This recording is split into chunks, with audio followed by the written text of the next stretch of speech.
ഈ ലോകത്തിൽ ഏറ്റവും വില കൂടിയ വെള്ളം എന്താണെന്നറിയോ? അത് അമ്മയുടെ കണ്ണീരാണ്. കാരണം ആ കണ്ണീരിന് പിന്നിൽ ഒളിഞ്ഞിരിക്കുന്ന വെറും ദുഃഖമല്ല, അതൊരു ജീവിതകാലം നീണ്ട ത്യാഗത്തിന്റെ കഥയാണ്. നിങ്ങൾ ഒരിക്കലെങ്കിലും ചിന്തിച്ചിട്ടുണ്ടോ, നമ്മൾ ചിരിക്കാൻ പഠിച്ചപ്പോൾ അമ്മ കരയുന്നത് നിർത്തി, നമ്മൾ നടക്കാൻ പഠിച്ചപ്പോൾ അമ്മയുടെ കാൽവേദനകൾ അവൾ മറച്ചു, നമ്മൾ ഉറങ്ങുമ്പോൾ അമ്മ ഉറങ്ങാതെ നിന്ന രാത്രികൾ നിങ്ങൾ കണ്ടിട്ടുണ്ടോ?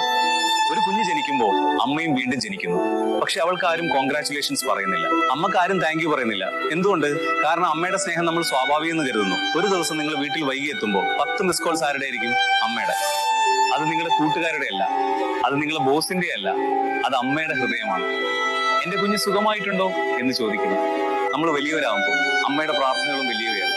എനിക്കൊന്നും വേണ്ട, എന്റെ കുഞ്ഞ് സന്തോഷത്തോടെ ഇരിക്കട്ടെ. അതൊരു വാക്കല്ല, അതൊരു ജീവിത സമർപ്പണമാണ്. നമ്മൾ ഇന്ന് വിജയിച്ചാൽ ആ വിജയത്തിന് പിന്നിൽ ഒരു പേര് മാത്രമുണ്ട്: അമ്മ. നമ്മൾ തോറ്റാൽ പോലും നമ്മളെ വിട്ടുപോകാത്ത ഒരാളുണ്ട്: അമ്മ. ലോകം മുഴുവൻ നമ്മളെ ഉപേക്ഷിച്ചാലും കൈ പിടിച്ചു നിൽക്കുന്ന ഒരാളുണ്ട്: അമ്മ. ഒരു ദിവസം നിങ്ങൾ വലിയ മനുഷ്യനായി മാറും. പണം ഉണ്ടാവും, പേരും പ്രശസ്തിയും ഉണ്ടാവും, പക്ഷേ ആ ദിവസം നിങ്ങളുടെ അമ്മയുടെ കണ്ണിൽ വീണ്ടും കണ്ണീർ വന്നു. അത് ദുഃഖത്തിന്റെ കണ്ണീരായിരിക്കരുത്, അത് ഗർവിന്റെ കണ്ണീരായിരിക്കണം. നിങ്ങളുടെ വിജയമാണ് അമ്മയ്ക്ക് നിങ്ങൾ കൊടുക്കുന്ന ഏറ്റവും വലിയ സമ്മാനം. അമ്മയുടെ കണ്ണീർ വീഴാതെ ജീവിക്കുന്നത് തന്നെയാണ് യഥാർത്ഥ വിജയം. അമ്മയുടെ കണ്ണീരിന് പിന്നിലെ ത്യാഗം മനസ്സിലാക്കുന്ന ദിവസം നിങ്ങളൊരു സാധാരണ മനുഷ്യനിൽ നിന്ന് ഒരു മഹത്തായ